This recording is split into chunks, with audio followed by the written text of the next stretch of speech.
Good evening. Good evening, everyone, and welcome. Today is Monday, April 27th, 2026, and the time now is 6 p.m. I will call to order this regular meeting of the Town of Mead Board of Trustees. In accordance with the town's remote participation and remote meeting policy adopted by the Board of Trustees on March 13th, 2023, by resolution number 21-R-2023, remote participation will be allowed. The meeting link has been provided on the town's website and designated posting place 24 hours prior to this meeting. I'd like to remind everyone present, both in person and virtually, of the town's general guidelines for public comment at open meetings and public hearings. The guidelines are available online and on the entry table. There are 2 public comment opportunities on the agenda for persons in attendance at Town Hall to address the board. The first is limited to items on the agenda, and the second public comment opportunity allows any subject, whether it is on the agenda or not, to be addressed. If you have comments regarding the public hearings tonight, please, comments will be taken during those items. Melissa, roll call, please. Mayor Whitlow. Here. Mayor Pro Tem Harris. Trustee Adams. Here. Trustee Cartwright. Here. Trustee Crane. Here. Trustee Hagan. Here. Trustee Strands. Here. Mayor Whitlow, today is Monday, April 27th, 2026, and you do have a quorum. Thank you very much. Please join me in a moment of silence for those in our community struggling with mental health issues.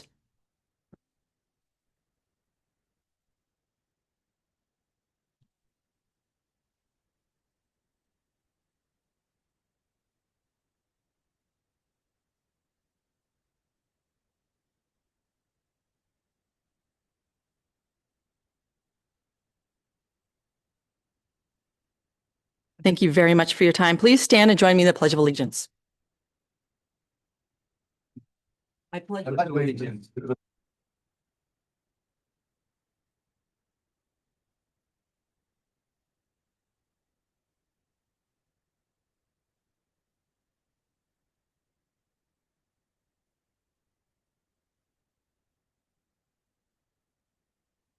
Thank you. Next is review and approve agenda. Are there any changes to the agenda this evening? Okay, hearing none, may I have a motion to approve the agenda as is? I move to approve the agenda as is. Second? Thank you very much. Roll call, please. Trustee Strands. Yes. Trustee Adams. Yes. Trustee Hagan. Yes. Trustee Cartwright. Yes. Trustee Crane. Yes. Mayor Whitlow. Yes. Thank you very much. We have an agenda for this evening's meeting. Next is our staff report by our town manager. Ma'am, you have the floor. Thank you, Mayor. Trustees, you have my report.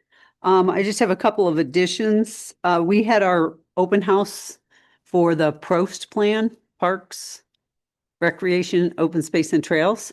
Well attended, very interesting conversation. We were glad that the community does seem pretty interested in the plan, so we had a nice turnout for that.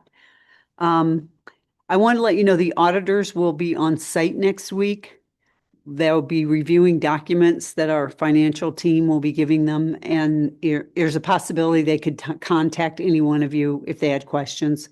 You never know what they find. So they generally set up camp in that room, and they're here all week, and they just start running through the documents and asking questions. So just be aware that that's going on. And then I just wanted to make you aware, we did issue, well, over the last week, 10 building permits, and 3 of them were model homes for the Mead Place development at County Road 7 and 66. They're allowed to put model homes in before they have all their off-site and on-site infrastructure. So you're going to start seeing buildings go up down there. So that's pretty exciting. And that's all the additions to my report. If you have any questions. Questions or comments for Helen? All right, thank you very much. We'll move on to our informational items. The first one is our economic development and marketing, and will be presented by our business and marketing specialist, Haley McKay. Ma'am, you have the floor.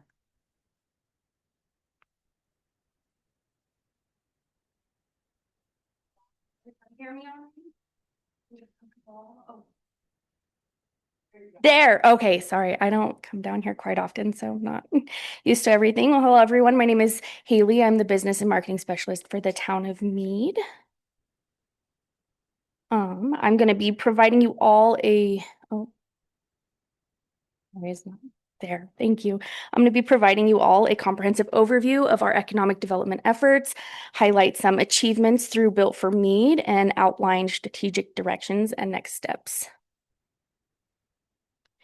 So economic development is defined by the International Economic Development Council is programs, policies, and activities that seek to improve the economic well-being and quality of life for a community by creating and retaining jobs and providing a stable tax base.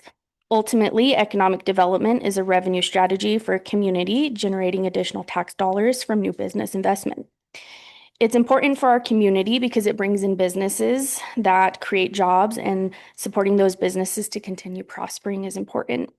It helps strengthen our tax base, and it helps enhance the quality of life for our citizens. We need to position our economic development as a long-term investment and a tool to sustain growth. So Built for Mead was launched roughly 4 years ago in partnership with Slate Communications. It has been our central hub for business attraction and retention. We are continuously looking for ways to enhance the website and make flow better for people who are visiting the site. So we recently updated the website to continue with the enhanced flow. We have 3 main tabs, and the first tab is called Why Mead. This tab comprises of 4 detailed subcategories. The first is location, and this section provides information on the geographical context of Mead, including its accessibility, nearby landmarks, and surroundings. The second is available properties. Here you can find a comprehensive list of properties currently on the market, including descriptions, pricing, and any amenities. Next is demographics and fastbacks, and this part offers insights into the population of Mead, including age distribution, income levels, education statistics, and other relevant data that paints the picture of our community. And lastly is upcoming and recent projects. And in this section, it highlights new developments and projects that are currently underway or completed, showcasing the growth and future of Mead. Finally, the last subcategory focuses on incentives, outlining options for businesses considering relocating or expanding in Mead.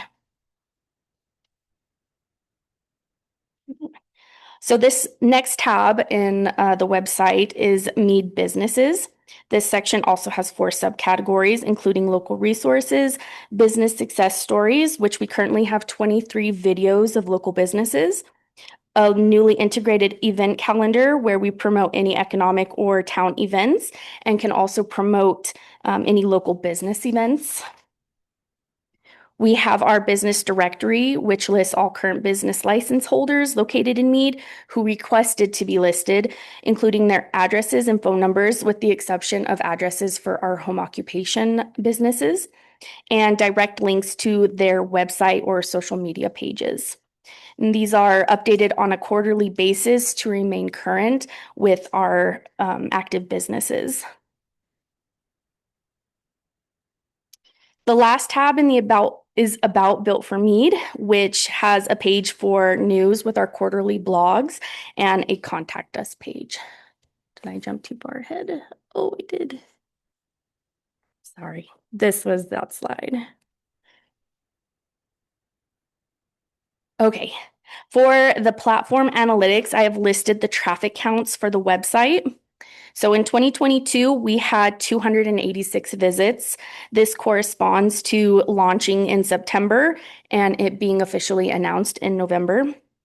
In 2023, we had 1,800 visitors. In 2024, we had 4,900 visits, which corresponds to our LinkedIn CTV ads, as well as the iHeartMedia campaign, which included radio, podcast, and display ads. In 2025, we had a traffic count of 3,000, which coincides with the iHeartMedia CTV ad campaign. And so far in 2026, we have had 1,200 visits with an expectation of reaching 3,600 if it continues on the same pattern of growing within a 3-month basis. I also have included a geographic traffic count from the platforms launched to this month. The data shows that the majority of traffic is coming from in Colorado with over 4,000 visits. The second highest source is categorized as unknown, which could be attributed to VPNs or any security features, and that totals over 2,000 visits. And the next is California with a traffic count of 505 visits. The website has experienced significant traffic, with the homepage being the most frequently visited with 7,938 views. Following closely is the business directory, which has 1,726 views, and the success story page with 1,324 views. And these statistics suggest the content we are offering is not only engaging, but also resonates well with our audience's needs and interests. The high view counts for these pages indicate that users are finding value in the information and resources we're providing, highlighting the effectiveness of our website and serving its purpose. Additionally, we have been focusing on ramping up our economic development efforts. This in turn has required some of our documents to be updated, such as the economic development plan. I've gone in and drafted a plan to cover the years 2027 to 2032. The plan is data-driven and strategically focused.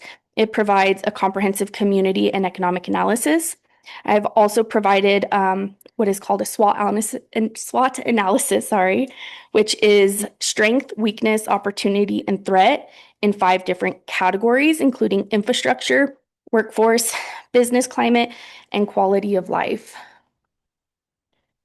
Additionally, the plan covers a strategic framework, vision, and guiding principles, and provides strategic pillars to focus on, including business retention and expansion, business attraction, workforce development, infrastructure development, and housing and quality of life. I also identified 3 key industries that we can target and really remain focused on. This includes retail, lodging, and healthcare. The retail sector is crucial for economic growth and consumer spending, while the lodging industry supports tourism and local economies.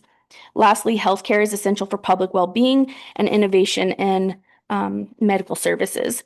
By focusing on these industries, we can create strategies that address market needs and promote sustainable growth. Implementation components are also included, featuring actionable goals, funding strategies, metrics for evaluating success, and community engagement plans. The next item I'm going to cover are tools being utilized and resources that have been developed. We have a new business flowchart that is listed on our Built for Mead website, as well as our Town of Mead website, and is included in all of our new business packets. We have quarterly newsletters and blogs that are posted to Built for Mead website and sent via email to businesses who opt in. Topics range from events happening in the state, resources for businesses, and anything that is relevant to businesses. We also have our event calendar, which I had covered earlier when we were talking about the website. We also have a newly developed business prospectus template, which I have provided to all of you. It was recently established in collaboration with Slate. And this is just something that we're providing to businesses to initiate discussion. These templates were created in order to be customized to who we are wanting to initiate those discussions with, such as a grocery store or any type of retailer. We have also contracted with Placer AI as an additional tool to help us in our outreach, which you'll find some of their data on some of the last pages of the prospectus. This provides real-time data and analytics that site selectors look for in communities. This information is, like I said, included in the business prospectus. We have memberships to the Innovating Commerce Serving Communities, formerly the International Council of Shopping Centers, or ICSC, that provide retail recruitment access and events and webinars that have been vital to learning and networking. We have also engaged in regional collaborations. I attend monthly meetings with the Northern Colorado Economic Development Initiative, also known as NOCO Ready. where I get to network with other economic developers in our surrounding communities in Weld County and in Larimer County.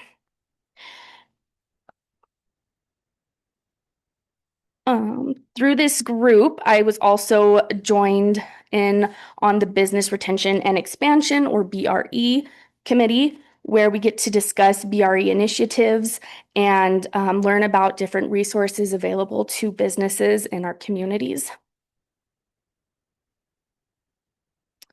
Some of the partnerships and community collaborations that have been built, include partnering with Meade Area Chamber of Commerce, St. Vrain Valley School District's Innovation Center, local businesses and entrepreneurs, and I was recently invited to be a part of the Carbon Valley Partners, which includes economic development,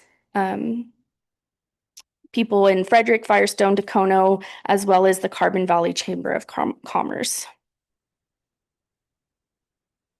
Some examples of the engagement we have had include business appreciation dinners, with this year being a new format and in collaboration with the Chamber of Commerce. We've had grand openings and ribbon cuttings, which I'll go into more later on. Student-produced business videos through the Innovation Center that students have gone to some of our local businesses and recorded a video and edited it and sent it over to us for review. And with that one, we also came up with the slogan, Meade Colorado, Growing Roots and Creating Connections, just to keep it all the same and very, what's the word I'm thinking? Unified, I guess. And then we do monthly business visits, and we have town and business collaborations. In 2025, from the suggestion of a local business owner, we started to host monthly business engagement meetings. These meetings went from June through October. We were able to identify some barriers to entry, as well as some business needs. At the final meeting in October, we had 2 presenters come to speak. The first was Elvira Gonzalez, who is the Business Services Resource Specialist with the Employment Services of Weld County, and Lynn Eckert, who is the Executive Director of Innovation at the St. Vrain Valley School District Innovation Center, which is who we were connected with in order to reach out to the students to get these videos going. In 2026, we have decided to transition to more of a quarterly business engagement meeting. I say quarterly, but we're trying to not get into the holiday season where things are a little bit more hectic for businesses. Our first one we had was in March, and it covered tax education. We had a tax informational session presentation from Nikki Cox, who is the Senior Stakeholder Liaison for Stakeholder Liaison Department in Communication and Liaison for the Colorado IRS. Try saying that 5 times. It's a little bit of a mouthful. We are also planning a meeting in July, which will cover anything important or relevant to the businesses from the Colorado legislative session, and also what is going on with our land use code, just to keep our businesses informed in that as well. And the last will be held in October, and we're planning to cover ways that businesses can combat burnout during the holiday season. For our marketing and community initiatives, we have updated our promotional materials and collateral to properly target markets that we're reaching out to, whether it's for residential purposes or for commercial purposes. We have done yearly media campaigns. As I mentioned, in 2024, we had the LinkedIn CTV ads, as well as the iHeartMedia campaign, which was the radio, podcast, and display advertising. And then in 2025, we had another iHeartMedia advertising campaign, which was solely CTV ads. For this year, we are planning on producing YouTube advertisements. YouTube is one of the highest watched platforms and is highly trusted among viewers. The cost to advertise on YouTube is less expensive than we've seen with the iHeartMedia campaigns, and we're able to better target markets. This year, we will focus on some local advertising for expansion or relocation, as well as some more national advertising to help promote Meade and the state as a whole. Additionally, we have been collaborating with the Chamber of Commerce, setting up a booth at Longmont's Unity in the Community, which is one of the city's largest events. These are held in August, and we plan to attend again this year. Furthermore, we have initiated the Shop, Meet, and Win events in February to help promote shopping local during slower traffic times for businesses. Additionally, we were able to present at last year's Growth Summit hosted by Keller Williams about our town and everything that's going on right now and the growth that we're seeing to local realtors. So some of our business growth and wins include recruitment and interest into our community. We have had active conversations with retailers, medical providers, manufacturers, and service businesses. Additionally, we have been able to collaborate on many grand openings and ribbon cuttings, including Leaning Tree, Renee's Garden, Quick Trip, Sweet Flower, and O'Reilly Auto Parts. So coming up, we have 2 grand openings and ribbon cuttings that we are anticipating. One is the Blushing Raven, who they are finalizing their building permits right now, highly anticipated, and they look forward to celebrating with us. And then the Hot Mess Salon, which is set for May 29th at 3 p.m. And I know you guys all received the invite for that, so I hope to see you all there to support our new business. We have also made some significant progress on our wayfinding signage initiatives. We've updated and made necessary repairs to signs from our phase 1. We've installed solar panels on our 2 gateway signs located at County Road 34 and Highway 66, and explored GIS-based planning along Highway 66 for potential new signs. Additionally, we have requested some preliminary quotes to get a master plan going so that way we can better prepare for the future of our wayfinding signs. So what's next? We need to focus on several strategic priorities. For the short term, we need to expand our business engagement efforts. We need to continue targeting recruitment and enhance our Built for Me platform. And for our medium term, we need to strengthen our recruitment efforts in targeted industries, engaging workforce development partnerships, and align our infrastructure with our growth objectives. So some of the key takeaways for my presentation today, economic development should be a proactive rather than reactive. We aim to be strategic in our approach to economic development initiatives, ensuring that they are measurable. Next is Built for Me serves as a solid foundation that we can further develop to meet our marketing and economic development needs. Lastly, momentum is building. We have witnessed increased interest from businesses and have established strong relationships within the community. So I have some call to action. What I ask of you all is to continue supporting our economic development initiatives, our strategic investments, and community partnerships. We need to align on a vision that continues to help us prosper as a community. That's all. Thank you very much, Haley. Questions or comments for Haley tonight? Lee, have you had an opportunity to check into any of the expos? Expose. So they have some economic development expos where there's a lot of businesses that get together. I went to one before I was on the board in Vegas, and the amount of businesses that you can be exposed to is amazing. So if you haven't checked into that, I would highly recommend you look into some of that. Yeah. So I think it would Yeah. be beneficial. So the ICSC hosts their yearly or annually conference down in Las Vegas. And unfortunately, but in a way this year, I'm not able to attend because I will be out of state for graduation. So that's why I'm not able to make it down there this year. But I do look forward to the next few years being able to get down there and get our name out there to more of these bigger retailers. Do you know when it is? It is in May. So it starts the 17th and it goes through that Wednesday. I'm not quite sure what day that is. So they'll have different forums with different people talking. And then I believe the last 2 days of the conference, so the Tuesday and Wednesday, is when they have like all of the people out in the main floor where you can interact with other people, set up different meetings with, if there's a specific person that you found that you want to talk with, you can. But yeah, that's where that's at right now. And what's that called? It's ICSC. And I can send you an email with more information if you would like. You know who I am? Yeah, Shams. Trustee Hagan.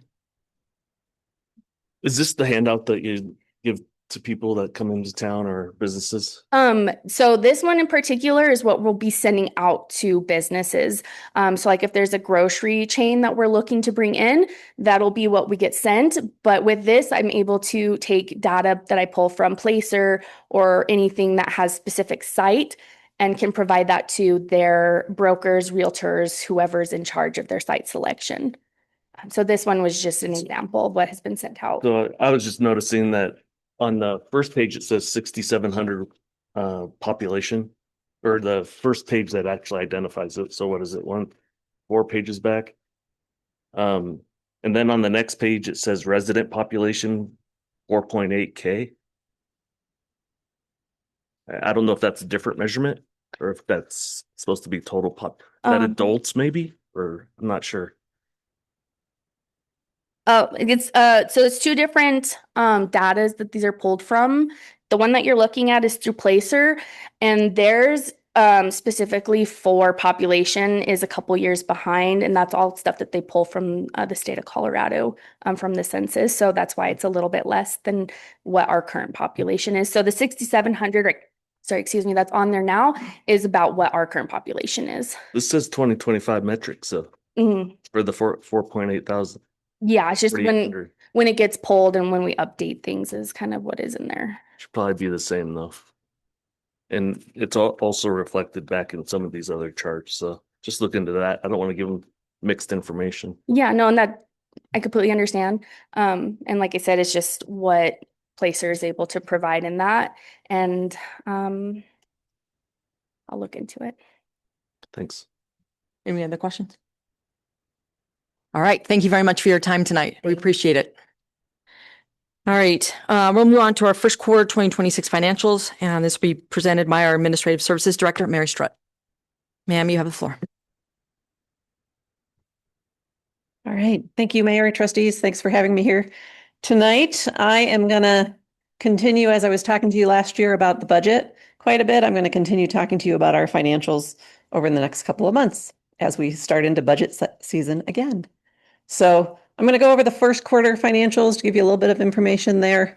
This is kind of my financial year at a glance of what we do, right? First quarter, so January, February, March, we take a look at, we finalize the budget, and then we start our initial reviews of the first quarter. Second quarter, we start that prior year audit. As Helen mentioned, that's coming up next year. So next week, our 2025 audit is going to happen next week. Again, with some more reviews. And then third quarter is when we start budgeting. So starting up at the end of June, we'll start budgeting again for 2027. So it's coming up pretty quickly again. So to start with the first quarter review, I wanted to just jump back to this slide. I know I repeat myself a lot when I come up here, but jump back to this slide from the budget about our budget assumptions. When we did the 2026 budget, we said that we were going to have slightly increased revenues with some increasing costs. We foresaw a minimal increase in sales tax, property tax increase of about 4.6%. Residential housing had kind of slowed. We had some strategic staffing with here at Town Hall in admin and with the community center. And we do have some increasing costs of doing business. I'm going to concentrate on the revenues for today, just to go kind of quickly. But I wanted to point out for you your financial statements. Your financial statements are in your board packet every month. So you get one every month. This one is March. It's in your packet today. The financial statements start in your packet on about page 17 with the cash report, which tells you where all our cash holdings are. The next 2 pages are the balance sheet, which tells us our assets and liabilities. And then page 20, which is what I snipped up there, is the general fund detail. That's where the general fund detail starts. After the general fund detail, about 60 pages in, you'll start to see the detail for the special revenue funds, the enterprise funds, and the component units, the GIDs and the Mead Urban Renewal Authority. So those are all in your board packet. It's all in your board packet today, and you see it once a month. I'm going to start quarterly, though, talking about property taxes. You'll notice in your financial statements that I highlight kind of our larger revenues and some expense information in there. So if I start there, I think I'm backwards a little bit. No, I start with the property taxes. So our property tax budget for 2026 is $2.5 million. That's based on 11.522 mills.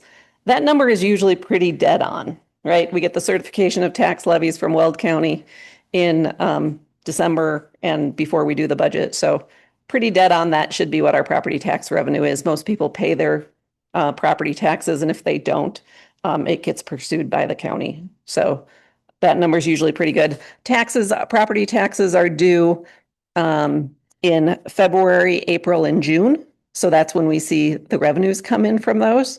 So even though we're only a quarter of the way through the year, we have higher than that in property tax revenues because most people pay their taxes by June, which is when it's due. So we should see most of that money in by June. Next, go on to sales tax. Our sales tax rate in Mead is 3%. 2% goes to the general fund, 1% goes to the street improvement fund, thanks to the vote of the people of Mead. We've been talking about grocery stores and different exemptions on sales tax. So we just put this chart together for you. This is what other local municipalities charge for taxes. The high being the bigger cities, right? Fort Collins and Greeley are 4.3, 4.1%. We're at the low end with Loveland. Our sales tax rate is 3%. That's what Loveland is. Frederick and Firestone are a little, and Longmont a little higher than us. Sales tax rate on food, that's food for home consumption. So food that you buy at a grocery store. Mead exempts food for home consumption from tax. We don't have any grocery stores here, but it is exempt if a grocery store would move here. So just so to keep that in the back of your head. And that is food for home consumption, right? They sell soda and coffee or soda and candy bars and stuff at the grocery store too. Those are still taxable. Okay. Oops, I think I went the wrong way. Or maybe I had that in there twice. This one's a little bit small. Sorry about that. Hard to see from the back. But this is our sales tax disbursement statement, and I do get this every month from the state, and every month what our sales tax comes in at. So the disbursements for filing period March 31st that you see at the top there, it does show sales tax disbursements in March. I get to the right page of 617,000. That's for March 31st. Now that is one of the things you'll notice on our financial statements is that's the filing period of March, which means we get the money in April. And it's the filing period of March, and it's what retailers have collected in February. So it's a little bit off kilter of our financial statements, because even though that says March there, if you go back to our financial statements for the current period actual, it says $220,000. Well, that's because in March, we received the February funds. Okay, so keep that in mind. And then the second thing to keep in mind is right here on that second line for sales tax, where it says we collected $220,000 in the period, and our year-to-date actual is just over $1 million. This is also just 2 of the 3%. The other percent goes to the street improvement fund and would be shown later on in the financial statements. So I just want to make sure we're clear on where that goes. I made this little chart of the sales tax comparison 24 to 25 to 26 so far. So the bottom green line is 24. You'll see 25 stayed pretty close with 24, except at the end of the year, our sales tax did go up a little bit at the end of the year. They did trend up, and we are trending a little higher in 2025 or 2026 so far, even though there's only 3 months in. Just thought it was an interesting visual.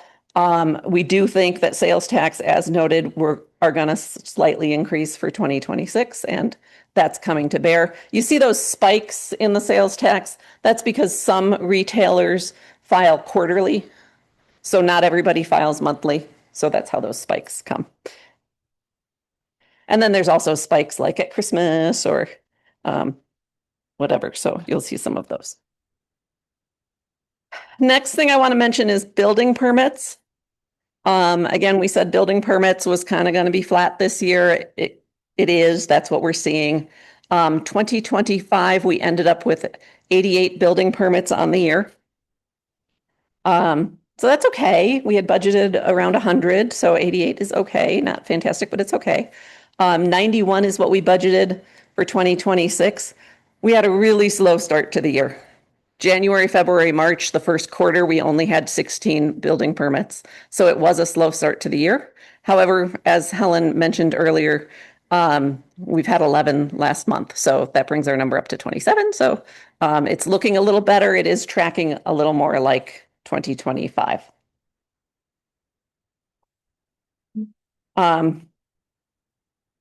This chart again is another chart of building permit, the summary of the funds that come in from building permits. Now, those look like some really big numbers up there. That includes everything on a building permit, right? Impact fees, the building permits itself, the use tax. The first column is the number of permits total. And I point that out because if you look at 2026 at the bottom, it says so far we've had 99 permits total. Well, a lot of those permits are sign permits or basement finish or hot water heaters or whatever. Then we did pull out the single family dwelling permits at 16. That's how many were at the end of March. So at the end of the first quarter, so that information ties. Okay. All right, I'm going to move on to staffing. We did have 3 new positions in the budget for 2026, and we did have hired those 3 positions. So the communications manager, Jared, started early February. Melissa Peters Garcia, our town clerk, started late February, and Cody Sliman, the public works operations supervisor, started just a couple weeks ago. So we're moving forward with those. Next slide I have for you is investments. I put this on here because your quarterly investment report is in your board packet also. So it starts on page 66 of your packet if you'd like to look at your investments. This is not our operating funds. Our operating funds are at a bank and we get money in and pay money out of that. But these are the investments that we have set aside. Colotrust, CSAFE, CSIP, those companies are all 3 local government investment pools, and they pool money from all small municipalities and other governments, school districts, fire districts, and invest them. They've had pretty good rates of return. We're just under 4% on our rates of return on our funds. This has gone down, as you'll see in the investment report on page 66 of your packet. It went down from last year because we've been pulling money from these funds to pay for some of the projects that have been happening in town. And that was the purpose of these investments, right? Build up some funds so that we can pay for the intersection, the community center, and the underpass under 66. And next up is what's coming next for second quarter of 2026. As we mentioned, the 2025 audit is coming up next week. Tentatively, I have them scheduled to present to the Board of Trustees on June 29th. So the guys will come in here and tell you what they find in their audit. You know, knock on wood, hopefully all good things. We're going to continue the current year review and continue to monitor revenues and expenditures. I didn't talk too much about expenditures today because there's a little bit of a lag in our reporting, right? Bills we pay in January, February are usually from December. So I'll talk more about expenditures when I come back to you next quarter. But in June, we start the budget prep for 2027. And that's all I have for you today. Thank you, Mary. Questions or comments for Mary? Okay, thank you very much. Mhm. All right, we'll move on to our proclamations. The first one is Mental Health Awareness Month, May 2026. And now in our audience tonight is Ms. Sanchez from the North Range Behavioral Health. Would you like to say a few words tonight to us?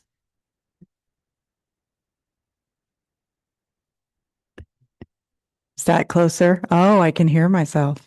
Okay. Thank you for having me. I'm happy to come year to year and visit you all and share this proclamation with you.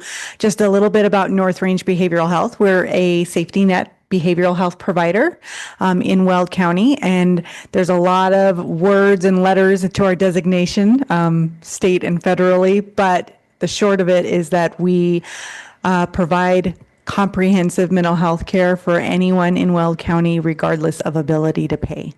And that's the really important piece, because we know that sometimes access to that care can be a challenge. And so we do uninsured, underinsured, insured, and then Medicaid as well. I also wanted to share that we are very thankful for our collaboration with the Carbon Valley and Mead co-responder partnership that has been going for several years. And so I just want to thank you for your support and your partnership in that. And I think I'll just kind of keep it short. Yep, for that. So thank you for the proclamation. Thank you very much. And I've asked Trustee Adams to read it tonight. So thank you. Thank you. Yeah, I better turn on my own, right?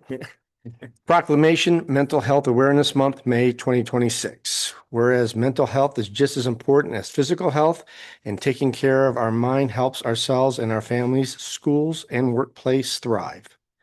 And whereas more than 1 in 5 adults in the United States face a mental health challenge each year, and many people in our community are living with stress, anxiety, depression, trauma, substance use, and other mental health conditions.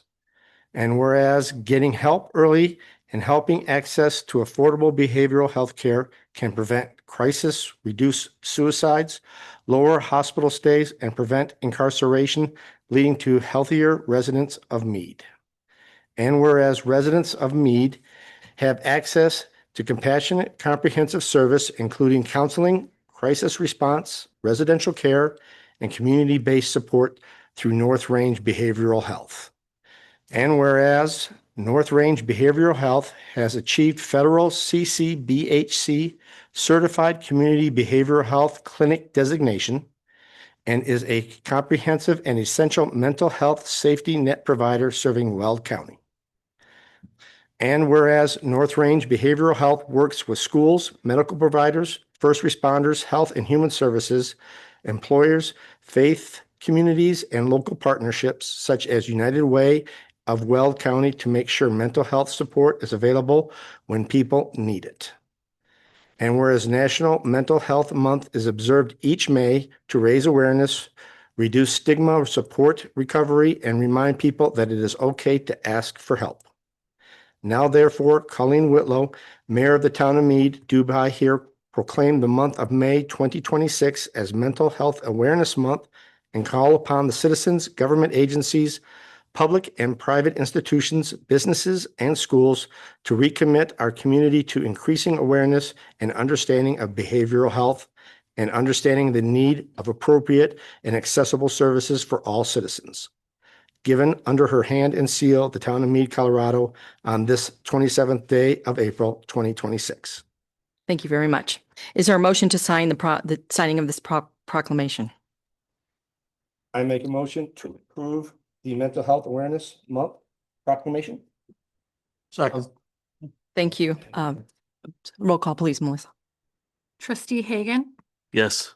trustee Crane, Yes. trustee Cartwright, Yes. trustee Shranz, Yes. trustee Adams, Yes. Mayor Whitlow. Yes. Thank you, and we will come down and have a picture with you. Okay, wonderful. Thank you.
Thank you very much for your time tonight. We'll move on to Municipal Clerks Week, May 3rd to the 9th of 2026, and I've asked Trustee Schrantz to read the proclamation.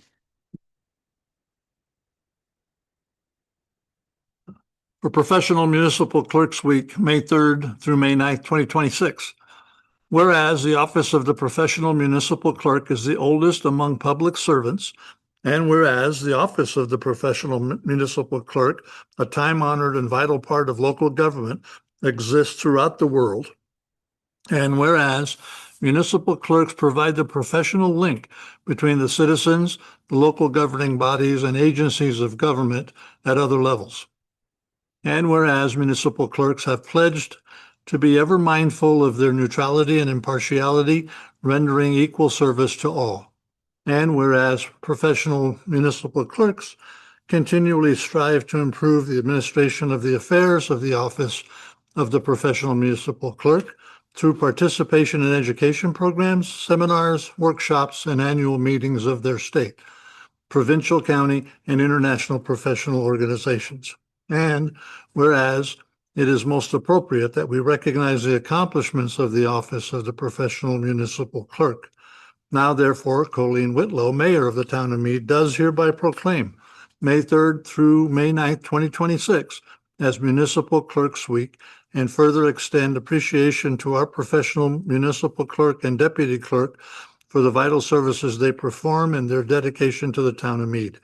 Given under her hand and seal of the Town of Mead on this 27th day of April, 2026. Thank you very much. Is there a motion to approve the signing of the proclamation?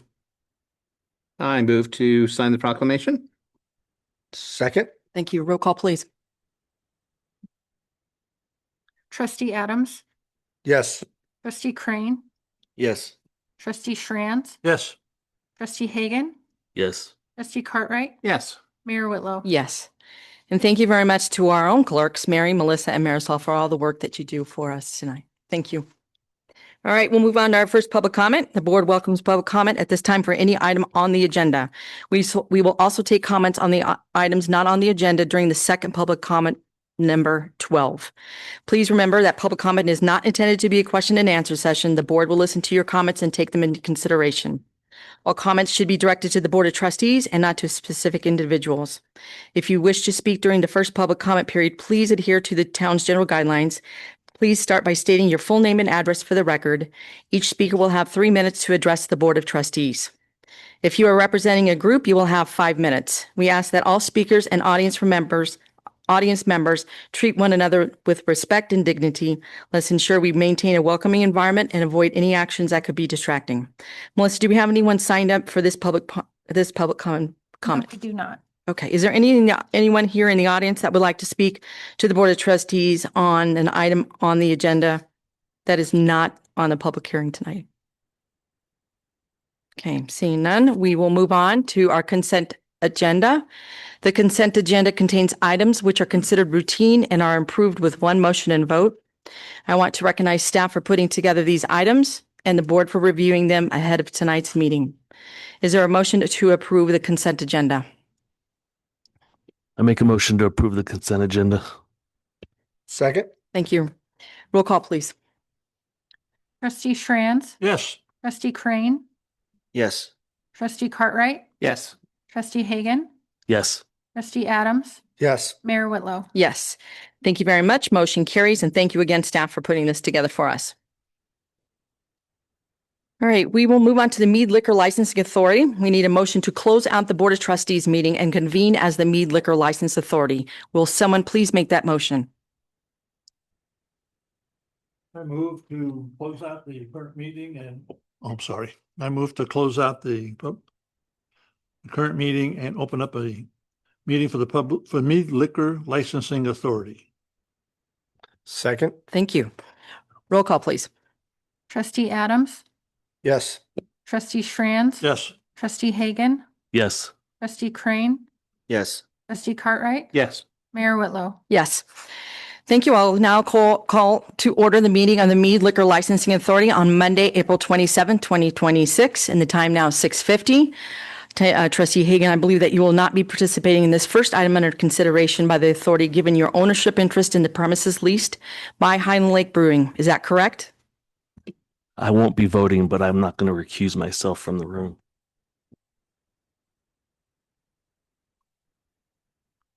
Yeah, Madam Mayor, if Yes. Trustee Hagan is not going to recuse himself, I just want to note for the record that best practice would be to disclose the nature of the conflict. So I'll have you probably elaborate on what the mayor said in terms of what your ownership interest is in the premises. And then state law also requires Trustee Hagan to not vote and also to refrain from attempting to influence the decision of other members of the authority. So best practice in this instance is always to, well, go ahead and state the conflict of interest disclosure on the record. And then best practice is also to physically remove yourself from the board meeting room during the consideration of the first item. And then we would come collect you for the second item on the agenda, which is the Aged & Co. liquor application. And again, the state law reference for that, Trustee Hagan, is Colorado Revised Statute 24-18-109-3A, which states that a member of the governing body of a local government who has a personal or private interest in any matter proposed or pending before the governing body shall disclose such interest to the governing body and shall not vote thereon and shall refrain from attempting to influence the decision of the other members of the governing body in voting on the matter. So again, that's just consistent with my advice over the years that if you're recusing yourself, it's best to remove yourself from the room. I understand your advice. But no, I don't have any direct financial interest in the company or the business or the liquor license. I collect rent. I'm an investor in the property itself, but not in the business. I understand that. Our rent is not subject to the approval of this liquor license or any modification thereof. And the nature of this modification being requested in the renewal is simply the relocation of a door access. So there's nothing like controversial going on here. Right. I'm not trying to influence anybody. I'd like to hear what the discussion is. Yeah, I just would like to note that a landlord-tenant relationship is almost always considered a financial interest, as that is defined in Article 18 of Title 24. So if you want to stay against my advice, I would just like it noted in the record that Trustee of the minutes of the proceeding that Trustee Hagan will disclose the nature of the and just to confirm, you do have an ownership interest in the LLC that is the landlord to this specific tenant. Is that correct? That is correct. Okay. So I would just like to note in the record that my advice is that Trustee Hagan leave the room and he's choosing to not follow that advice. But to confirm, you will not be voting. Is that correct? That's correct. That's what I said. Okay. So if we can just note that in the record. All right. Thank you, counsel. May we proceed, counsel? Yes. All right. I will now open the public hearing regarding the Highlands Lake Brewing application. The time now is 6:53. This is a public hearing for the Brew Pub liquor license renewal and modification of premises for Highland Lake Brewing. Melissa, are we ready to proceed on the application today? Yes, Mayor. Will you please introduce the case and enter the evidence into the necessary documents? In your board packet tonight, there is a renewal and modification of premises applications, which were submitted to the town clerk's office together with all supporting documents. The applications were made by Highland Lake Brewing. Both applications are for the Brew Pub liquor license at 3333 Main Street, Unit B.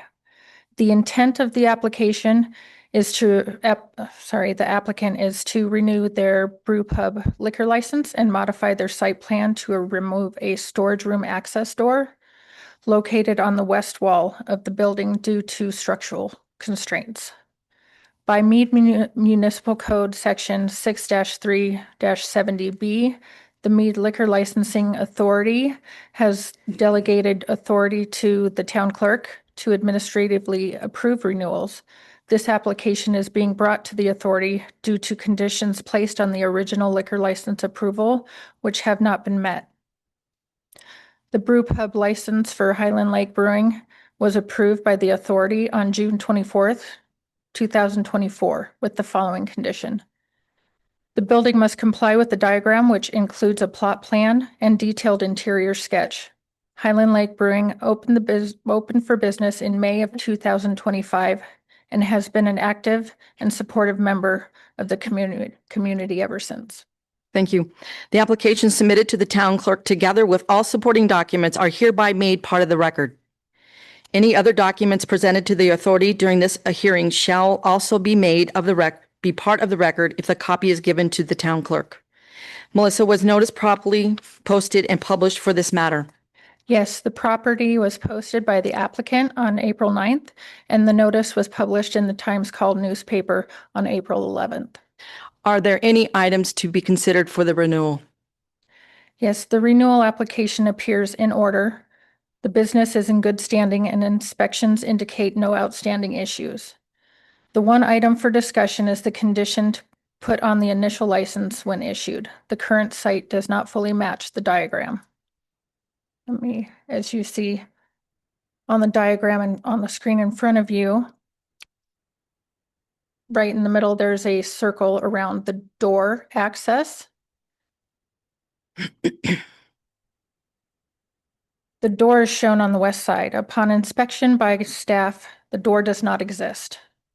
There is a door on the north side that the applicant uses to access their cooler, which is where they store their kegs.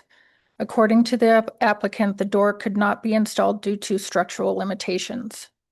If the premises is modified to remove the door from the diagram, staff would recommend approval of the brew pub liquor license renewal. The applicant, Daniel Aiken, is here and can address the authority further. Thank you very much, Melissa. Mr. Akin, you have the floor, and this is the opportunity for you to speak to the Board of Trustees if you'd like to speak. Oh, excuse me, the authority. Everybody, my name is Danny. I own Highland Lake Brewing. Thank you all for being here. What a year. We kind of all got to know each other this year. We tried to put together a family-owned, family-oriented place where pretty much everybody from every walk of everywhere in Mead could come, meet each other, re-meet each other, and have some place to enjoy that Mead doesn't really have a family gathering place.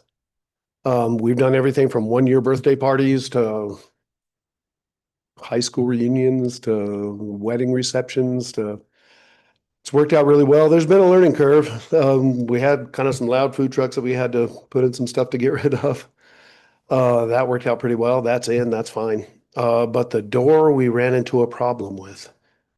We called 2 different contractors and they said it could not be installed, that it's not able to be installed. So our good neighbors, Sweetblaw, they have a commissary agreement with us where they use our 3-vessel sink. And so we asked them, are you okay with us coming over and going across your property to get to our garage to use that door? And they signed the thing saying that they would be fine with that.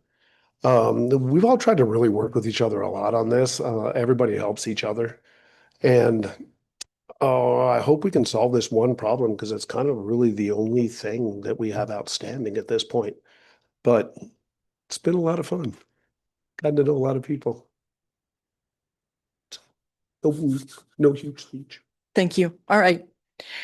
Now this is the opportunity for the public to comment on the brew pub liquor license renewal and modification for the premise for Highland Lake Brewing. When you are recognized, please state your name and address for the record, and you'll have 3 minutes to address the authority. And we ask that you please adhere to the town's general guidelines. Are there any comments from the public tonight during this public hearing?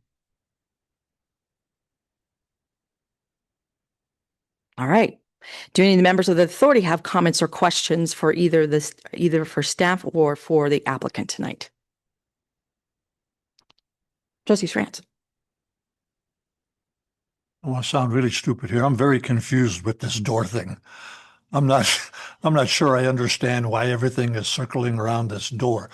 if I understand what you said, the initial application indicated that there was a door there, That they would be putting in a door. that they would be putting in a door. Yes, Since then, if I'm understanding what happened is that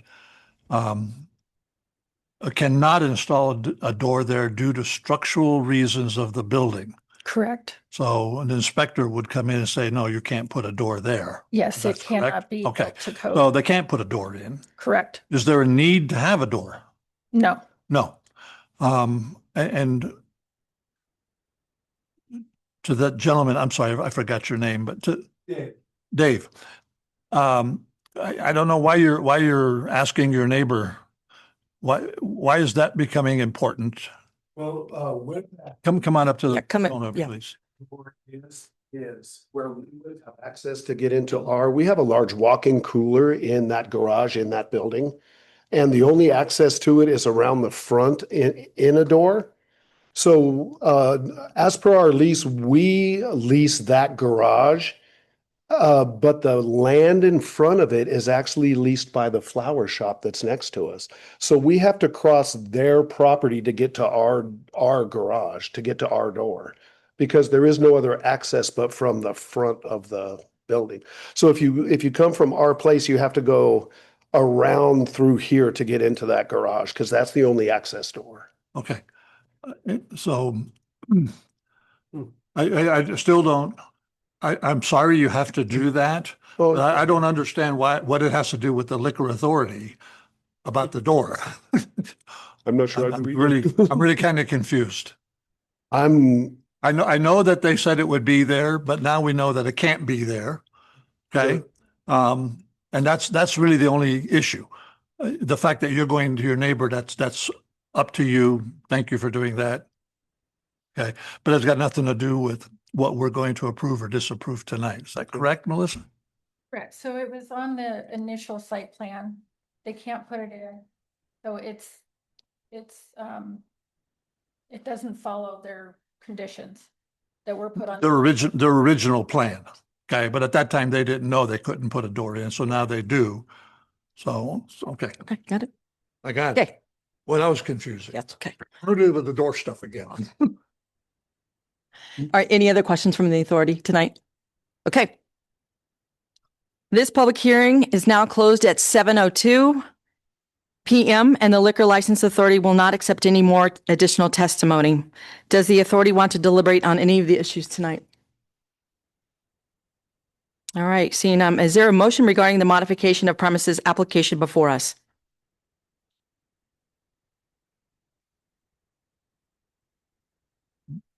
Go ahead if you got the words. I'm still thinking, I don't either.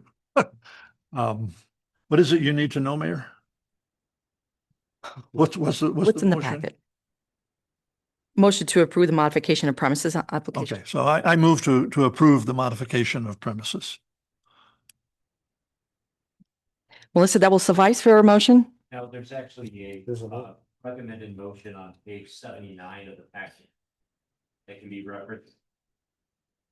That's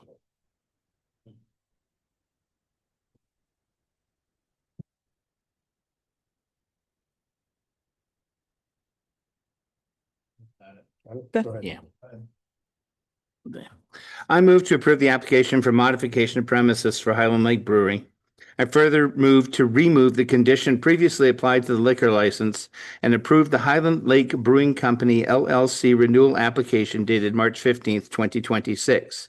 I further move to direct the town clerk to execute the two applications and notify the State of Colorado Liquor Enforcement Division of this approval. I second. Thank you. Roll call, please.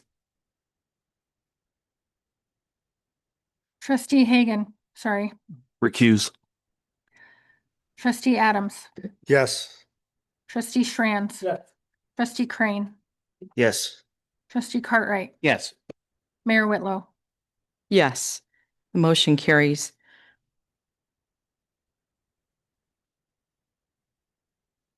Melissa, do we have to have another motion regarding the renewal application? I would defer to Marcus on that. Okay. It sounded like you covered both. Yeah, looks like I That's covered both of them. absolutely correct. Both were covered in the motion. Thank you very much. All right. Thank you very much. Congratulations, and we'll see you soon. If you can stay or you can go or you can stay. So just want to say thank you very much for the time spent and for your choosing the town of Mead for your business. Appreciate it. You should stay because we're very excited.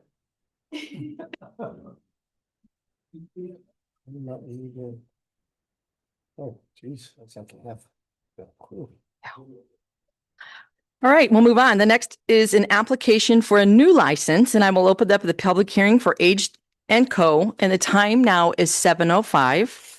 This is a public hearing for a fermented malt beverage and wine license for Aged & Co. Melissa, are we ready to proceed on this application today? Yes, Mayor. You may recall that this hearing was opened and continued on March 9th of this year for an additional 30 days to conduct additional investigation regarding the application. That investigation occurred and the applicant submitted some supplementary materials. The applicant was out of town for the April 13th meeting and therefore was not available, so the hearing was continued to today's meeting. All parties are now ready to proceed on this application. Thank you. Will you please introduce the case and enter into evidence the necessary documents? Yes, in your board packet for tonight is the application, which was submitted to the town clerk's office together with all supporting documents. The application was made by Aged & Co. LLC. The application is for a fermented malt liquor, beer, and wine license at 234 Main Street, Unit C 101. This is located in the Mead Town Center building, 2 doors down from the Domino's Pizza. The liquor license would also, allow for sale of beer and wine by the container for off-premise consumption. The intent of the applicant is to provide a venue for wine and cheese sales at this location. The diagram shows the points of ingress and egress along the storage and sales. Please note the applicant also submitted the following documents to supplement the application. An affidavit from Abigail Van Horn dated March 18, 2026, providing more detail regarding her 2012 felony criminal conviction in Michigan for uttering and publishing false, forged, altered, or counterfeit records or other instruments per section 750.249 of the Michigan Penal Code. There are 3 undated character letters regarding Miss Van Horn and an affidavit from Miss Van Horn dated March 30th, 2026 that provides explanations regarding her amended individual history record. In addition, the Mead Police Department reviewed documents pertaining to the criminal history of the applicant owners, or lack thereof, and provided memoranda summarizing the history. You will have an opportunity to discuss all of this information in your deliberations on this application as it pertains to meeting criteria under state law. The application submitted to the town clerk together with all supporting documents are hereby made part of the record. Any other documents presented to the authority during this hearing shall also be made of the record if a copy is given to the town clerk. Melissa, was notice properly posted and published for this matter? Yes, the property was posted by the applicant on February 11th, and the notice was published in the Times Call newspaper on February 26th. This authority is to consider the needs and desires of the neighborhood. What evidence has been presented? Included in your packet is a petition of residents and businesses within the town of Mead prepared on behalf of the applicant by Liquor Pros, with the majority of the respondents in support of the application. In addition, no comments have been received for or against this matter by the town clerk's office. This would be the 6th FMB fermented malt beverage or beer and wine license within the town. Melissa, has the applicant demonstrated their right to possess the premise? Yes, a lease for the property was included in the board packet. Zoning of the property was reviewed by Alex Ailey, the town planner. However, no tenant finish has been completed to date. The applicant would need to get a building permit to complete the finishes before the license is issued. Did the town investigation of the applicant disclose any reason why the applicant cannot hold the license they are requesting?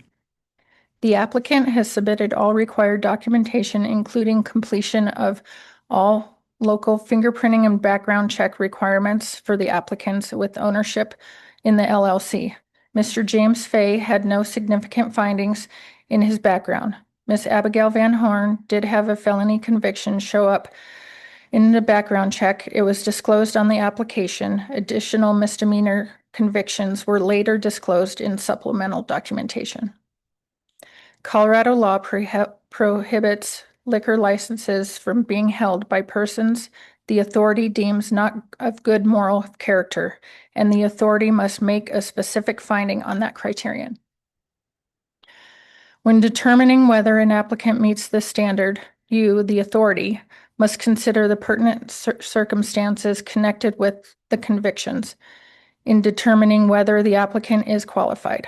The authority should consider the entire record, including the memoranda from the police department and Ms.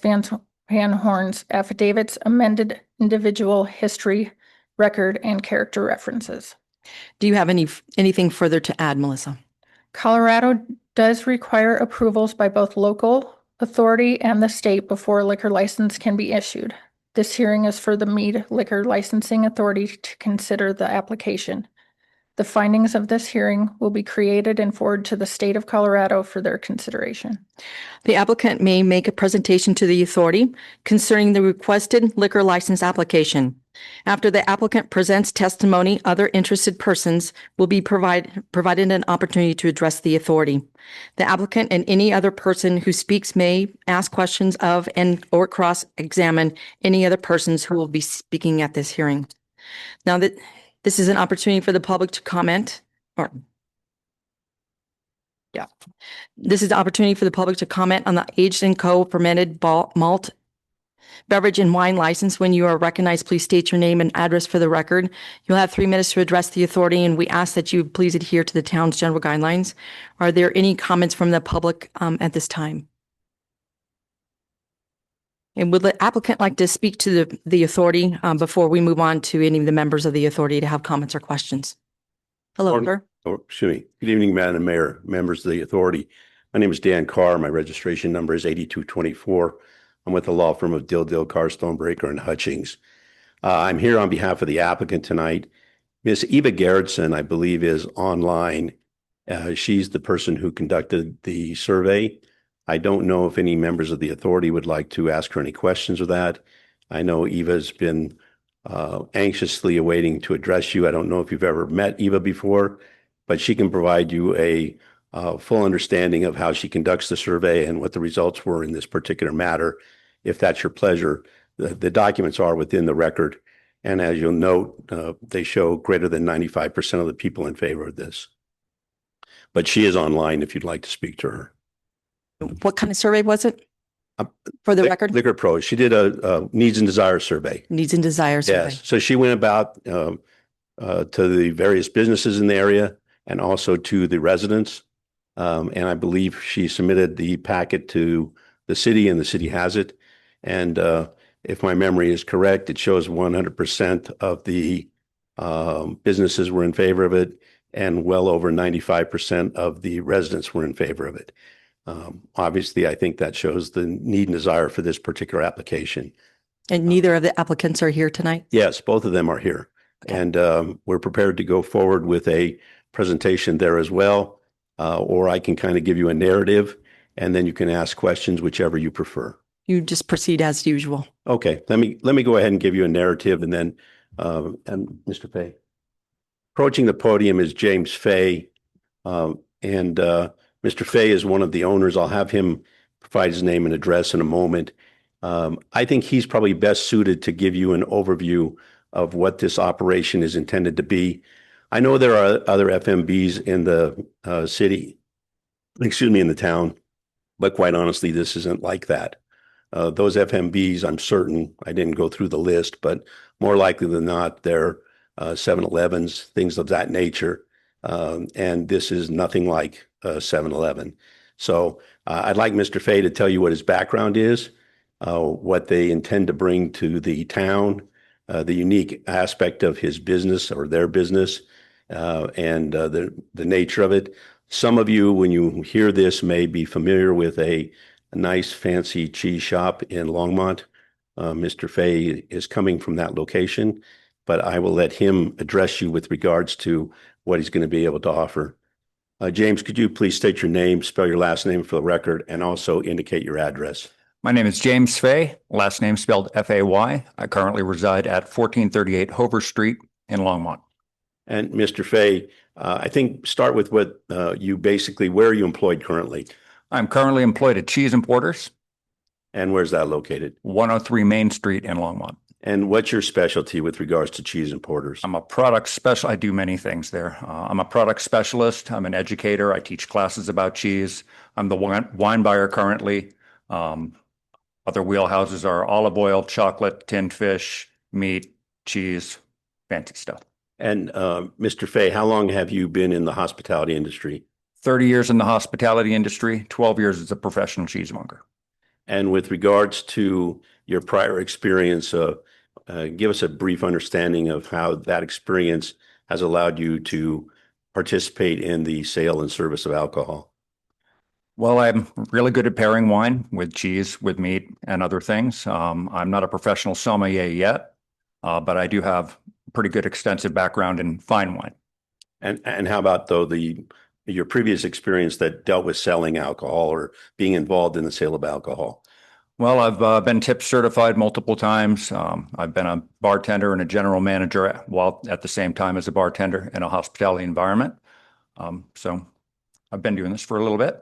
And in your current environment, the Longmont location, does it also sell wine? Yes, we do. And in that capacity, are you involved with actually dealing with the patrons who are wanting to purchase it? Pretty much the primary person. And as a result of that experience, I take it you're familiar with the Colorado Liquor Code and the restrictions regarding who you can sell to and when you can sell it and when you can't sell it. Yes, I am. Now, give us an overview, Mr. Fay, of the product that you're going to present. And I didn't mean to diss 7-Eleven because they're our client, but tell us how you're different than 7-Eleven. We are going to be focusing primarily on artisanal products, elevated products, little nicer products than what you typically find at a 7-Eleven or even a grocery store. And give us an example. I mean, obviously you've talked about being a cheesemonger. I'm not sure what that is because it sounds to me like you're just consuming it, but give us a little explanation of what you mean by a cheesemonger. It would be a cut to order shop, cutting from whole wheels, packaging the cheese, educating guests about the cheese, letting them know why it's special, why they may want it. Same with fine meats, olive oils, chocolate, higher end products. I would be helping them select them. I would be helping them enjoy them. And primarily educating about them. And those products, are those the primary products that you're intending to sell out of this particular facility? Yes. And obviously you've asked for an FMB license, which also allows you to sell beer and wine. With regards to any beer that might be sold, what are we looking at there? Primarily higher end saisons, craft beer, nicer stuff. And again, not trying to diss any of my clients, but you're not going to be selling Bud Light or no, we will not. Oh, okay. There's a market for that, and that market is filled. And Mr. Fay, with regards to, I know there are certain things that you've already got in place that you will not be doing. What's your policy going to be with regards to accepting any kind of a vertical ID from the state of Colorado? We will not be accepting any vertical IDs. And a vertical ID actually indicates that the person's under 21, correct? Yes, but our products will not be marketed towards that particular demographic. And I take it what you're getting at is that based upon the nature of the product base that you've got, it's unlikely that most people who are under 21 would be shopping at your store. That is correct. And what are the hoped for hours of operation?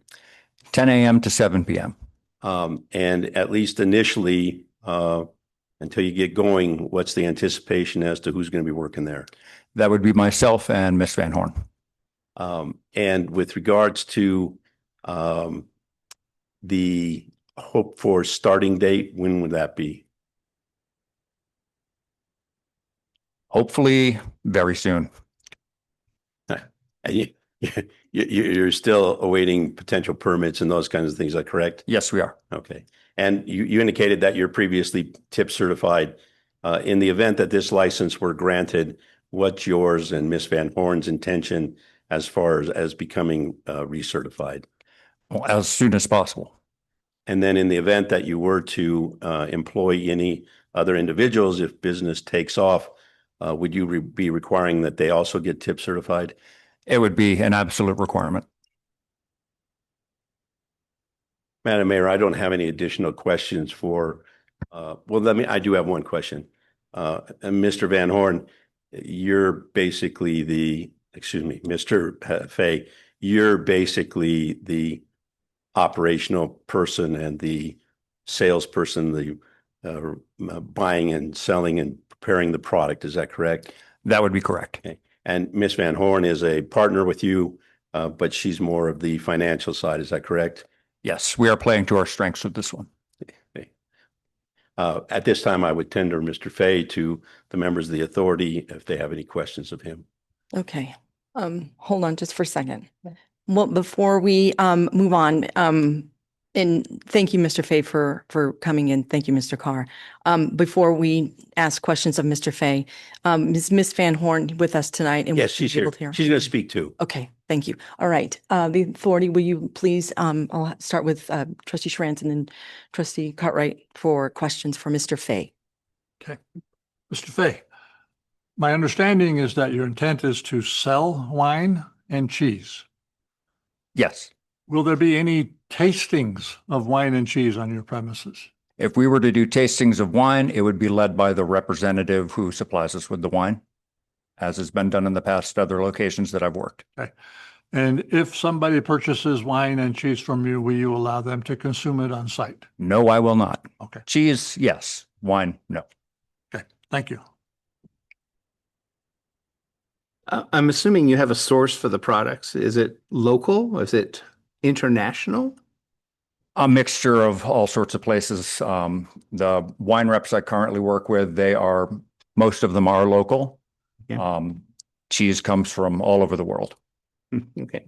And then can you tell me in your own words, what's the difference between what you're going to open and Murray's Cheese Shop and King Soopers? Murray's has an excellent program. Murray's is a pre-pack shop. All of the cheese comes pre-packaged in plastic.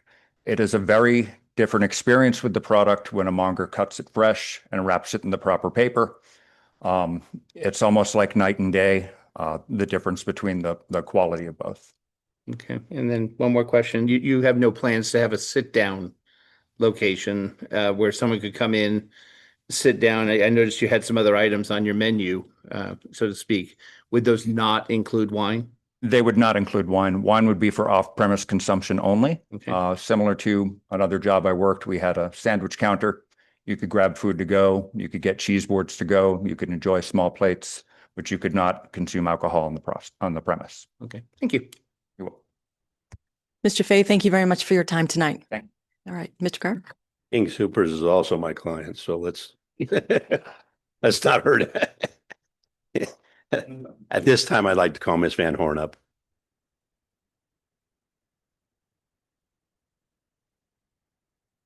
I'm going to give some introductory comments and I'll ask Ms. Van Horn to fill you in on some things. But I can tell you from the get-go, she's incredibly nervous. She doesn't do this for a living, so please take that into consideration as she attempts to speak to you. With regards to the elephant in the room, and that is the fact that her application was deficient in the first instance. I can tell you I've been doing this for over 40 years, and unfortunately, this is not the first time this has happened to me. The interesting piece here, though, is obviously Ms. Van Horn disclosed to everybody the serious offense that had occurred because it was a felony in Michigan, and she took care of that back when she was 24 years old, 23 years old. And the last 14 years, or approximately 14 years, there's been no incidents. She completed her sentence as was required. She completed the probationary period as required. The two priors were misdemeanors over in Boulder County. Unfortunately, although the the nature of that offense sounds really, I don't know how you would phrase it actually. It's actually what it involves is writing a bad check. And she wrote bad checks in Boulder, moved to Michigan, wrote another bad check. All of that, that's what caused her problem. So I'd ask Ms. Van Horn to please state your name and spell your last name for the record. Sure, it's Abby Van Horn, VANHORN, And Ms. Van Horn, where do you reside? 13581 Elmore Road in Longmont. And Ms. Van Horn, 14 years ago, you started a business in Boulder, is that correct? Yes, And what's the nature of that business? it's a flooring company. And are you still employed at that particular business? Yes, I still own it and run it. And the operation of that business is what led to the character reference letters that are contained in the file, is that correct? Correct, yes. Okay. And during the course of your operation of that particular business, have you won any awards from the city and county of Boulder for the operation of that and your business practices? Best women-owned business 3 years in a row for Longmont and Boulder counties, and also best flooring company a couple of years in the last 8. And I trust, Ms. Van Horn, that you're incredibly embarrassed about your past. Is that correct? Absolutely. And when you read the question on the individual history record, you obviously read and made a determination that you disclosed the serious offense that you had been involved in, but you missed the others. And can you give the board an understanding of kind of how that came about? I misread the question, honestly. I thought it was for the bigger issue than the smaller issue around the same time. So I completely misread the question. Okay. But you're not trying to indicate that the other 2 issues weren't of an important nature or No. a problem. Mm-mm. Okay. Mm-mm. And with regards to those issues, you resolved those entirely, is that correct? Absolutely. And you took care of them not only with the local authorities in each jurisdiction, but also the people that you harmed, is that right? Absolutely. And during the last 14 years, have you had any other incidents of any sort that led you to come in contact with a police department? 0. At this time, I would tender Ms. Van Horn to the authority. Ms. Van Horn, thank you very much for being here with us tonight. I know it's kind of nerve-wracking to stand there. So thank you very much, first of all, for being here and for choosing the town of Meade for a business. And I would open up the questions to the authority at this time. All right, seeing none, no questions. Okay, thank you. Thank you. Thank you, Mr. Carr.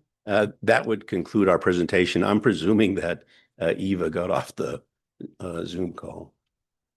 Oh, she's still on. Unless somebody has a question for Eva, I'd like to release her. She may very well have another It's fine.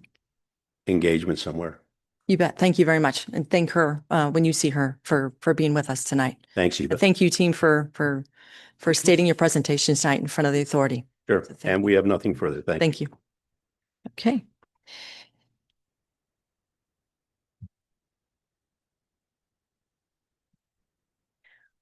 Melissa, has a liquor license been denied for the same premises for any premise within the 500 feet of the applicant premises within the last 2 years? No, there has not. Okay, thank you. At this point, the testimonial portion of this hearing is now closed. The liquor licensing authority will not accept any additional testimony and should avoid additional questioning for any hearing participant except as may be found necessary by the chairperson to quickly clarify a factual question. The authority will now begin deliberations. Any other addition of questioning or discussion? Trustee Hagan. I would just comment that I reviewed the packet and that the personal testimonies for the good character of the applicants swayed me, and also the length of time between the offense and now. And I would make a motion to approve. If everybody's agreeable, I'll read through that motion. Okay. Once we're done with the public hearing, I will ask for the motion. Okay. Any other comments? Oh, Trustee Adams. I was just going to agree with what was just stated, that I think that after reviewing everything and additional support and gotten letters and then not having any problems for the last 14 years. I think that she is in good standing. So Thank you very much. This public hearing is now closed at 7:30 PM, and the Liquor License Authority will not accept any additional testimony at this time. Is there a motion regarding the application before us, sir? And do you have a packet that reads all of it? Yeah, it's Okay, long. go ahead, sir. I move to approve the application of Aged and Company LLC for a new fermented malt beverage and wine license to the premises located at 234 Main Street, C101, based on the findings set forth in the March 9th staff report, and that the applicants are of good moral character, that the premises and its location is suitable for a liquor license premises, and that the petition submitted by the applicant along with the testimony received at this hearing indicates that the needs and desires of the neighborhood are not currently being met by the existing establishments. I further move that this approval is conditioned on the following: that the applicant obtain a certificate of occupancy for the licensed premises within 1 year of the approval, that after a certificate of occupancy is issued, that the town inspect the premises to ensure that the premise as built matches the diagram submitted in this application. I further move to direct town staff to prepare the Mead Liquor Licensing Authority findings of fact for this matter in cooperation with the town attorney. 2, authorize the mayor and town clerk to execute the findings of fact when it's in final form. 3, to direct the town clerk to notify the State of Colorado Liquor Enforcement Division of this approval.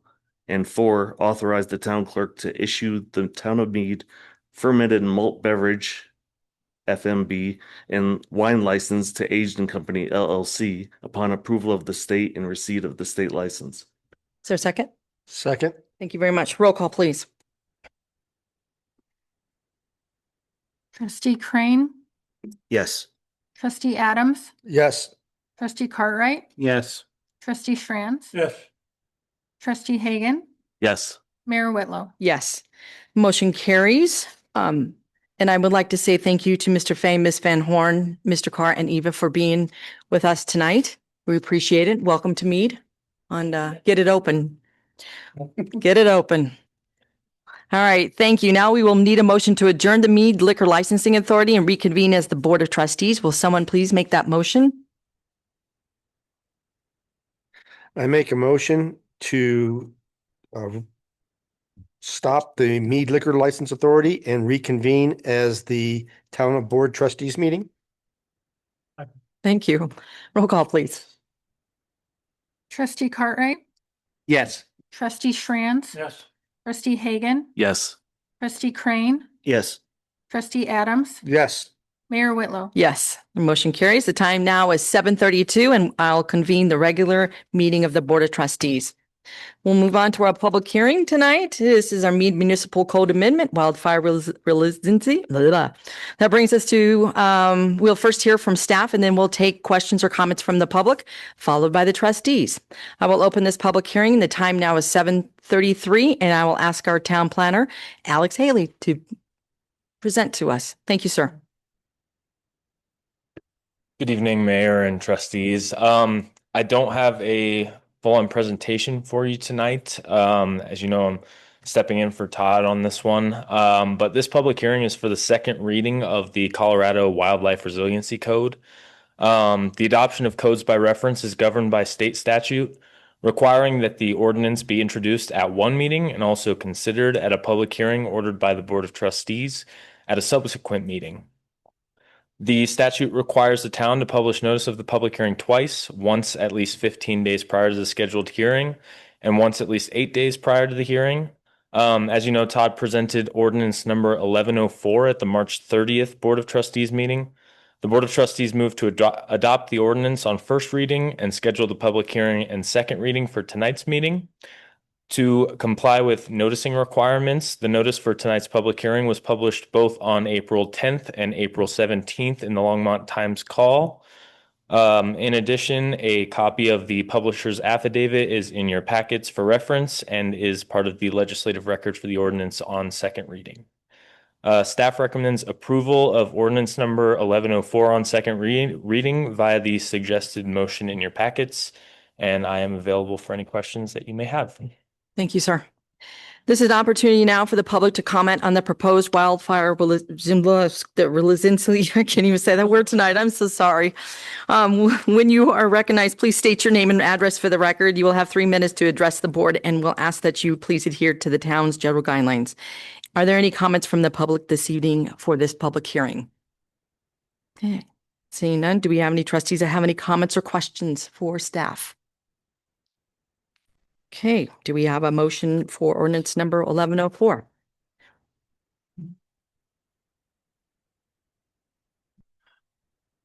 I move to approve ordinance number 1104, an ordinance of the town of Meade, Colorado, amending chapter 18 of the Meade Municipal Code by the addition of a new article 14 to adopt the reference and code Wildfire Resiliency Code 2025 edition and the Colorado Wildfire Resiliency Code Map 2025 edition, and providing penalties for violations. Thank you. Is there a second?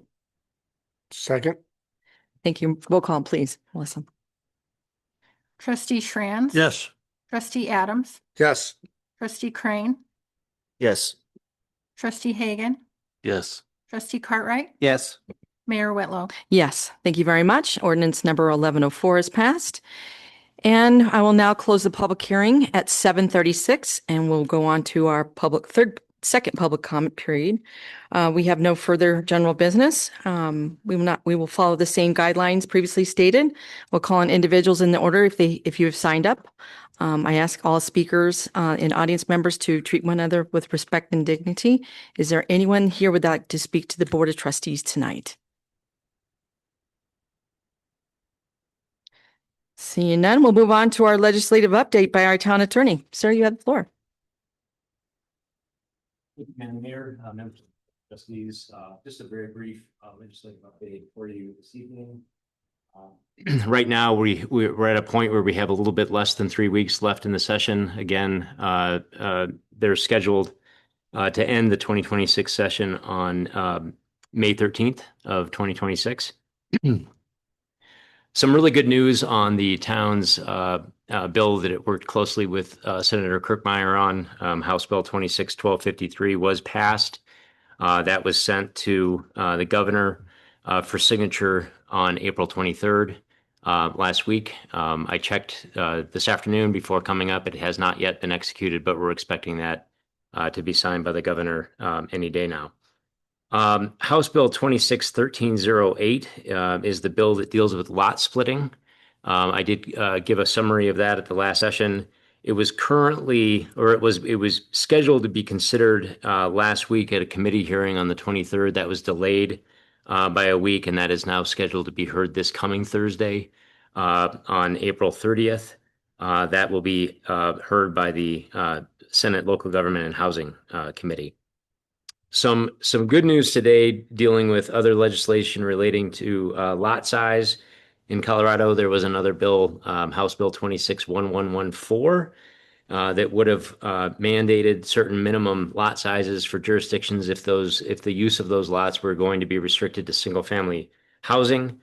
Specifically, this House bill would have required certain local governments to allow minimum lot sizes of 2,000 square feet. CML testified in opposition to this bill, and it was killed in committee last week, so that will not be moving forward. Finally, I will just note that there was a Senate Bill 26070. This is the bill that bans government access to certain historical locational information that is routinely used by law enforcement. This is referred to as the PEEPS Act. This bill would significantly hinder law enforcement's ability to access and share locational information, which would include automated license plate reader technology and AVIS technology, which would, referred to as red light cameras and other speed cameras in the state. Interestingly, the bill was scheduled to be heard today in the Senate on general order's second reading, meaning that all 35 state senators are required to vote on the bill. Again, I checked this as of 4 p.m. this afternoon before driving up, and there was no report yet as to whether or not this would have passed the Senate this afternoon. So it could be that it was just scheduled to be taken up later by the Senate today. So that's it. Happy to stand for any questions, but like I said earlier, we've got about 3 weeks left. Yeah, 17 days. 17 days. Yeah. Okay. There you go. 17 days. Any questions or comments from Marcus tonight? Okay, thank you very much. Town trustees, any reports you want to bring up? Any Trustee Franz? Go ahead. I just wanted to say that I took the opportunity to attend the Prost trail meeting that we had at the community. Very well put together, so kudos for that. Lots of people came in, and because I haven't had an opportunity to do this for a long time, but I got to talk to a lot of citizens, and it was really kind of refreshing to talk to people again and find out how they feel about stuff. So I strongly recommend that any and all of you attend these things, because it's a great opportunity just to talk to people and listen. Just listen to that. So I learned something. I did not know that we had a gun and rod club here in Mead. I didn't know that. So I now know that. So that's kind of cool. So there are things to be gained from that. So that's really all I have. Anyone else? All right. I just wanted to bring up Coffee with the Mayor Saturday, and something really special that I just wanted to bring up. And I know they're already there, but we have 3 teams of students from Mead Elementary and Middle School at the VEXIQ World Robotics Championship. And our own Todd Bucuris, well, I'm going to screw all that up tonight too. He's there with his children. So I just wanted to say it's a great time for Mead and for all of those kids and their families. But for the record, and I know some of them will be watching this later on, and so I want to mention their names. And so the 5th graders, there's one team.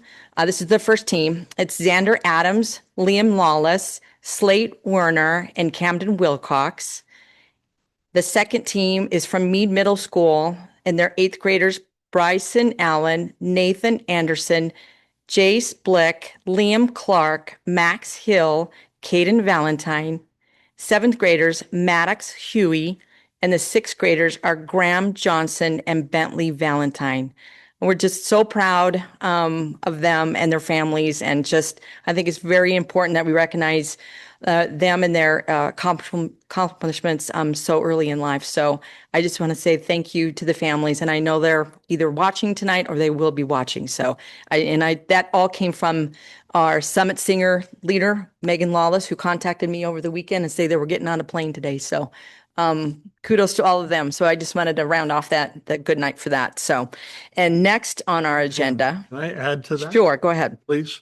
Because also, although the recognition for the kids is terrific, there's also coaches that are involved with these young children to help them get through all of this. And I think they need some recognition too. So I know of 2 of them. They're Perry and Anna Youngs. Anna Youngs is the 8th grade middle school teacher. Perfect. And her husband, and they have been very, very involved with this group and getting them to this level. So I think coaches and parents as well, I think deserve just as much recognition as a success for the kids. Yep, I agree. All right. Thank you very much. All right. Is our motion to go into executive session pursuant to CRS sections 24-6-4024B and 24-6-4024E for conference with the town attorney for the purpose of receiving legal advice on specific legal questions relating to the subdivision improvements agreement for the Highland Mead subdivision, and to determine positions relative to matters that may be subject to negotiations, develop strategy for negotiations, and instruct negotiators regarding statutes of public improvements at the Highlands Mead division.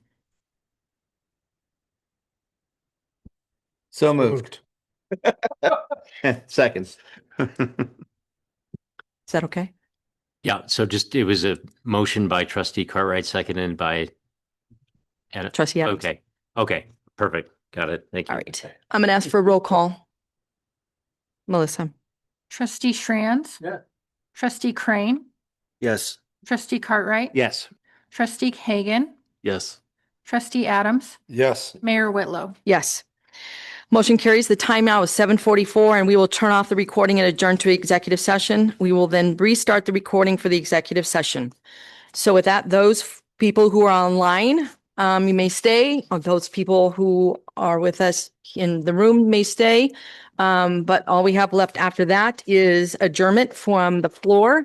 I do want to thank everybody for sticking with us tonight, and we will either see you later or I advise have a good night.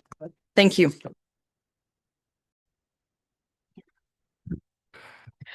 Okay, we're back out of executive session. The time now is 8:43 and the executive session has concluded. The participants in the executive session were myself, Mayor Colleen Whitlow, Trustee Adams, Trustee Cartwright, Trustee Crane, Trustee Hagan, Trustee Schrantz, Town Manager Helen Mickelbrink, Town Attorney Marcus McCaskill, Assistant Town Attorney Sylvia Gindick, Town Engineer and Public Works Director Erica Rasmussen, and Deputy Town Engineer Dave Matthews. For the record, if any persons who participate in the executive session believes that any substantial discussion of any matters not included in the motion to go into executive session occurred during the executive session, or that any improper action occurred during the executive session in violation of the open meetings law, I would ask that you state for your concerns for the record. All right. Are there any further actions? I will direct the floor over to our town attorney. Sir. Thank you, Mayor. At this point, I would just ask for a motion from one of the trustees to instruct the town attorney and the town manager to take actions consistent with the discussion in executive session. So moved. Or second. Thank you. Roll call, please. Melissa. Trustee Schrantz. Yes. Trustee Crane. Yes. Trustee Cartwright. Yes. Trustee Hagan. Yes. Trustee Adams. Yes. Mayor Whitlow. Yes. All right. Thank you very much. And do we have a motion to adjourn? Mayor, I have one other piece of business before sure. we adjourn, please. Okay, sure. If I may. We heard from Haley McKay today that she's not able to attend the ICSC conference. And I would like to see if the board would approve, let me go on her place representing the town. I think there's some great opportunities there, but it needs to be approved by the board. I'll open it up for discussion.